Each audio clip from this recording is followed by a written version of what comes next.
পাকিস্তানে আবারও খতম হলো ভারতের শত্রু লস্করি তৈবার একজন জঙ্গি। কার্যত অজ্ঞাত বন্দুকধারীর হাতে সে প্রাণ হারালো। এর আগে আমরা দেখেছি বিভিন্ন জায়গায়, কিন্তু বিশেষ করে ভারতের যারা শত্রু, মোস্ট ওয়ান্টেড, এই ভারতে তারা বিভিন্ন সময় নাশকতামূলক হামলা চালিয়েছে, জঙ্গি হামলা করিয়েছে।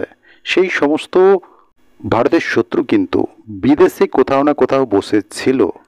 কার্যত সেগুলো কিন্তু এক এক করে সাফ হচ্ছে। এই যে ভারতের শত্রুরা শেষ হয়ে যাওয়া, নিকেশ হয়ে যাওয়া অজ্ঞাত অপরিচিত ব্যক্তির হাতে। জাস্টিন ট্রুডো, কানাডার প্রেসিডেন্ট, তিনি কিন্তু ভারত সরকারের দিকে আঙুল তুলেছিলেন যখন খালিস্তানি জঙ্গি নির্ঝর প্রাণ হারিয়েছিল। কাদের হাতে?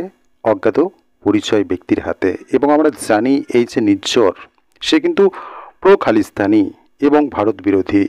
তো স্বাভাবিকভাবেই জাস্টিন ট্রুডো কিন্তু নিশানা করেছিল ভারত সরকারকে। এটা নিয়ে কিন্তু একটা ভালো রকম দ্বন্দ্ব বেঁধেছিল ভারত সরকারের সাথে জাস্টিন ট্রুডোর।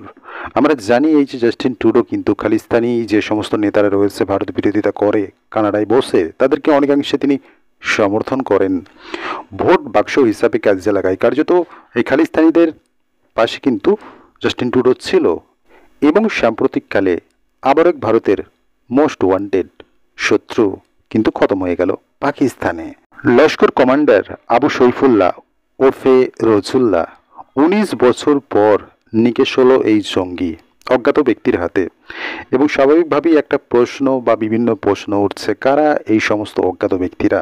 এর পিছনে কি রয়ের হাত রয়েছে নাকি কাদের হাত রয়েছে?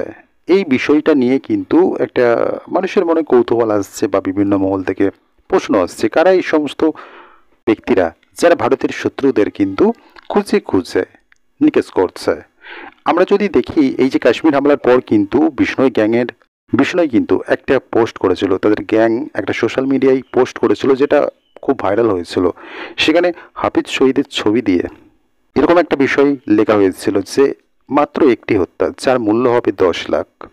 অর্থাৎ সেখানে কিন্তু সেই পোস্টে কিন্তু লরেন বিষ্ণয় গ্যাংয়ের পোস্টে কিন্তু হাফিজ শহীদের ফটো ছিল। এবং পাকিস্তানে গিয়ে সেই শত্রুদের নিকেশ করার একটা হুমকিও কিন্তু এই বিষ্ণয় গ্যাংয়ের পক্ষ থেকে কিন্তু দেয়া হয়েছিল। সাম্প্রতিককালে কাশ্মীর যে ঘটনা ঘটলো, তারপর তো ভারত সরকারের সাথে পাকিস্তানের একটা দ্বন্দ্ব চলছে। বেধড়ক মার খেলো পাকিস্তান ভারতীয় সেনার হাতে। এখন আপাতত সিজফায়ারের মধ্যে রয়েছে উভয় পক্ষ, অর্থাৎ ভারত এবং পাকিস্তান। তারই মাঝে এই লস্করি তৈবার জঙ্গি নিকেশ হয়ে গেল।